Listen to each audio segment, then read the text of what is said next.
वालेकुम अस्सलाम व रहमतुल्लाहि व बरकातुहू। तो बच्चों, आज जो मैं आपको बताऊंगी, हमें पता है हम पर नमाज फ़र्ज़ है। ठीक है, 5 टाइम की नमाज हम पर क्या है? फ़र्ज़ है। कौन कौन सी नमाज है वो? 5 नमाज। पहले मैंने पूछा है आपसे, 5 नमाजें कौन कौन सी हैं हमारी? रुको 1 मिनट। हाँ आदिल, बताओ कौन कौन सी नमाजें हैं हमारी? फजर नहीं बाबू, फजर। हाँ गुड। असर, ईशा। ये 5 नमाजें हम पर फर्ज हैं। ठीक है, ये 5 नमाजें क्या है हम पर? फर्ज। वैसे तो बहुत सारी नमाजें थी। ठीक है, नमाजें बाबू बहुत सारी थी। हमारे प्यारे नबी ने हम उम्मत वालों के लिए नमाजें कम करवाई हैं ताकि हम नमाजों को पढ़ सकें। ठीक है, तो इस वजह से जब जाकर हम पर कितनी नमाजें फर्ज हुई हैं? 5। तो कौन कौन सी है वो नमाज? पहली नमाज कौन सी है? दूसरी नमाज, तीसरी नमाज, चौथी नमाज, 5वीं नमाज ईशा। तो ये 5 हमारी नमाजें हैं और ये सारी नमाजें हम पर फर्ज हैं। ठीक है नरगिस, अभी तुम गलत बता रही थी। तीसरी नमाज तुम ईशा बोल रही थी। सही से बताओ, पहली नमाज कौन सी है नरगिस? फजर। दूसरी जोहर, तीसरी असर, चौथी मगरिब और 5वीं ईशा। ये 5 नमाजें हैं। ठीक है। हाँ रुखसार, कितनी नमाजें हैं? 5। कौन कौन सी बताओ? फजर, दूसरी जोहर, ईशा 5वीं नमाज है। लास्ट में ईशा है, रात को जो पढ़ते हैं ना वो है ईशा। ठीक है बाबू, अभी नमाजों के याद रखो वक्त कौन सा है और उनका नमाज का नाम कौन सा। अब जैसे इस टाइम जो हमारी नमाज होती है ट्यूशन में, वो कौन सी होती है? अजान जो सुनते हो तुम ट्यूशन में, असर की। ठीक है, असर की होती है वो अजान। ठीक है, फिर जब हमारी छुट्टी होती है ट्यूशन की, जब बड़े बच्चों की, वो मगरिब की होती है। तो 2 नमाजें, 2 अजानें तो तुम ट्यूशन में ही सुन लेते हो। कौन सी? असर की और मगरिब की। और फिर जो तुम सुनकर ट्यूशन आते हो वो जोहर होती है। ठीक है, जो तुम कभी नहीं सुन पाते होंगे या कभी कभी सुन पाते होंगे वो फजर होती है, जो कि सुबह होती है, जब आप सब सो रहे होते हो। 4 बजे तो गर्मियों में होती है बाबू। अभी नहीं, अभी 5 बजे नहीं हो रही है। अभी सर्दियों का टाइम है, नमाज जो अजान है वो 6 बजे होती है। ठीक है, सर्दियों में। ठीक है, धीरे धीरे टाइम बढ़ता चला जाता है। फिर जैसे जैसे गर्मी आएंगी वैसे वैसे टाइम घटता चला जाएगा। फिर गर्मियों में 4 बजने में 10 मिनट होते हैं तो अजान होती है फजर की। ठीक है, अभी फिलहाल सर्दियां चल रही हैं तो अभी अजान हो रही है फजर की 6 बजे। तो 5 नमाजें हैं हमारी। ठीक है, नमाजों का पता होना चाहिए। ऐसे बैठ जाओ आप। तो बाबू, अब नमाज फर्ज है और नमाज में भी फर्ज है। मतलब अगर हमारा वो एक भी फर्ज रह गया तो हमारी नमाज नहीं होगी। तो मैं वही आपको आज फर्ज बताऊंगी कि नमाज में जो 13 फर्ज हैं। कितने फर्ज हैं नमाज में? 13 नमाज में फर्ज हैं। अगर उसमें से एक भी हमने मिस कर दिया तो हमारी नमाज नहीं मानी जाएगी। इसलिए जब भी हम नमाज पढ़ेंगे तो हमें वो 13 के 13 फर्ज पूरे करने पड़ेंगे, तब जाकर हमारी नमाज होगी।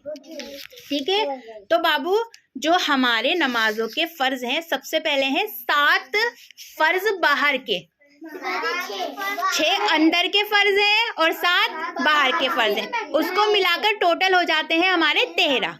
ठीक है, तो जो 7 बाहर के, पहले मैं आपको वो बता रही हूँ कौन कौन से। सबसे पहले नमाज का टाइम है ना। जब नमाज का टाइम होगा तभी तो नमाज पढ़ेंगे, बिना टाइम के नमाज नहीं हो सकती हमारी। अजान होगी, पता लगेगा हाँ अब ये जोहर का टाइम है तो हम जोहर की नमाज फटाफट पढ़ लेंगे। ठीक है, टाइम का पता होना। फर्स्ट नंबर पर क्या आता है? टाइम होना, नमाज का टाइम होना। जैसे क्या इस टाइम में मगरिब पढ़ सकती हूँ? नहीं ना, क्योंकि ये मगरिब का टाइम ही नहीं है। ये कौन सा टाइम है? असर का। तो इस टाइम मेरी कौन सी नमाज होगी? असर ही होगी। ठीक है, हाँ अगर कज़ा पढ़नी है, कज़ा तो हम कोई से भी किसी भी टाइम पढ़ सकते हैं। ठीक है, उस दिन हमने बताया था ना, कज़ा नमाज हम किसी भी टाइम पढ़ सकते हैं। लेकिन बाबू जी अभी पूछेंगे, सबसे पूछेंगे। तो पहला क्या है? नमाज का टाइम होना। अर्शा तुम्हारा कहाँ ध्यान है? आज़ाद कहाँ ध्यान है? यहाँ ध्यान दो। ठीक है, क्योंकि मैं क्वेश्चन करूंगी फिर तुम बताओगे नहीं बाद में। सबसे पहला हो गया नमाज का वक्त हो गया। फिर बाबू किबला की तरफ मतलब काबे की तरफ रुख होना बहुत जरूरी है। ये तो नहीं है ना हम नमाज इधर मुंह कर कर पढ़ लें, इधर मुंह कर कर पढ़ लें, इधर नहीं ना। किस तरफ? हाँ, किबला की तरफ मतलब काबे की तरफ मुंह हमारा रुख होना बहुत ज्यादा जरूरी है। सेकंड नंबर पर ये आगे काउंट करते रहना सब। फर्स्ट नंबर हो गया टाइम हो गया नमाज का। सेकंड नंबर पर काबे की तरफ हमारा मुंह होना बहुत जरूरी है, ये दूसरा नंबर हो गया। अब बाबू जगह पाक हो, जहां हम नमाज पढ़ेंगे वो जगह पाक हो। ऐसे नहीं कि हम किसी भी साइड नमाज पढ़ लेंगे, हमारी जगह जहां हम पढ़ेंगे नमाज वो बिल्कुल पाक होनी चाहिए। हमें पता हो कि जगह ये साफ है, हम तभी नमाज पढ़ें, वरना हम नमाज वहां पर नहीं पढ़े। ठीक है, जगह का पाक हो गया। फिर बाबू सतर का पाक होना। सतर का पाक होने का मतलब हमारा जिस्म अंदर से हम पाक हो, हम गंदे नहीं हो। ठीक है, जैसे जब अगर हम नापाक हैं तो हम नमाज नहीं पढ़ सकते, हमारी नमाज कभी भी नहीं होगी अगर हम नापाक हैं। ठीक है, और पाक होने के लिए हमें गुस्ल करना पड़ता है, ये आपको पता है। ठीक है, गुस्ल कर कर हम पाक हो जाते हैं। तो हमारा सतर, हमारा अंदर का जिस्म भी पाक होना बहुत ज्यादा जरूरी है, तब हमारी नमाज होगी। अब ये कितने हो गए? 4 हो गए। कह रही हूँ मैं, काउंट करते रहो। हाँ, 4 हो गए। ठीक है, हाँ तो आगे सुनेंगे। ये चौथा हो गया। फिर बाबू बदन का पाक होना हो गया, कपड़ों का पाक होना हो गया, और हमारे बदन का पाक होना हो गया। और फिर हमारी बॉडी ढकी होनी चाहिए, पूरा जिस्म हमारा ढका होना चाहिए। जो लड़के हैं, लड़कों का पता है, ये टखने खुले रहते हैं लड़कों के। तुम जैसे अरशद और ये रेहान, जब बाबू आप सब नमाज पढ़ोगे ना, आपके टखने खुले रहेंगे, कोई परेशानी नहीं है। ठीक है, लेकिन लड़कियों के टखने ढके होने चाहिए। हमारा पूरा अच्छी बॉडी बिल्कुल कवर होनी चाहिए। सिर्फ क्या चीज खुली होनी चाहिए? फेस खुल जाएगा, हमारे हाथ खुल जाएंगे और पाँव खुल जाएंगे। इससे ज्यादा शलवार हमारी ऊंची नहीं जाएगी, हमारे टखने बिल्कुल भी नजर नहीं आने चाहिए। और लड़कों के तो पता ही आपको, टखने नजर आएंगे, जरूर आने चाहिए। टखने मीन्स ये होती है ना हमारी एड़ी, एड़ी के जो ऊपर का हिस्सा है उसको बोलते हैं टखने। ठीक है, हाँ ऐसे। तो बाबू हमारी जो तुम जब नमाज पढ़ने जाओगे आपका इतना हिस्सा खुला होना चाहिए। ठीक है, और लड़कियों का तो पूरा ढका ही होना चाहिए। बस क्या क्या खुला होना चाहिए? फेस, हमारे हाथ और पाँव, बस। ठीक है, तो ये हमारा। और कपड़ों का पाक होना, और फिर नियत करना। नियत करना भी बाहर के फर्ज में आता है, नियत करना। अब सातों के सातों हो गए, ये कहाँ के हुए? ये बाहर के। ठीक है, नमाज के कहाँ के फर्ज थे? ये बाहर के 7 थे। अच्छा तो बताओ कौन इतना इंटेलिजेंट है जो मुझे बताएगा सारे 7 फर्ज? रुक जाओ, रुको रुको रुको, हाँ बताएंगी। बताओ बाबू, आगे पीछे हो जाएगा, कोई प्रॉब्लम नहीं है, लेकिन आप 7 के 7 बताओ कौन कौन से हैं। काउंट करते रहना, बताओ।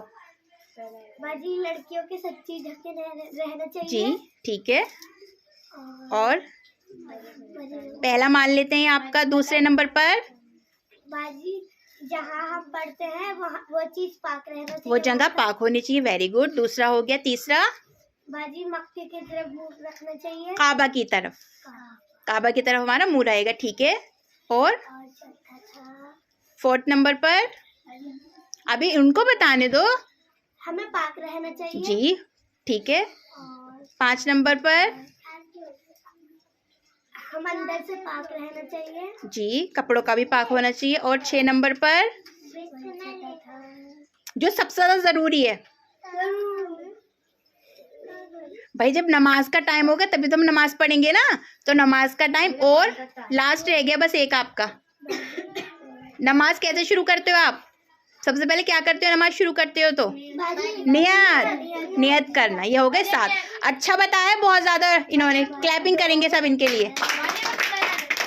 थोड़ी बहुत भूल हो जाती है सबसे, ठीक है, लेकिन बाबू हाँ भी सब सुन रही हूँ मैं। चलो जोया बताओ अब। चलो लड़कियों का बदन नहीं दिखना चाहिए। देखो बाबू, बॉडी लड़कों की भी ढकी ही रहेगी। सिर्फ मैंने क्या बताया आपको, जो एड़ी का ऊपर का हिस्सा होता है टखने का, वो लड़कों का खुला रहेगा। ठीक है, काबा की तरफ मुंह करके नमाज हाँ पढ़नी चाहिए। 2 हो गए।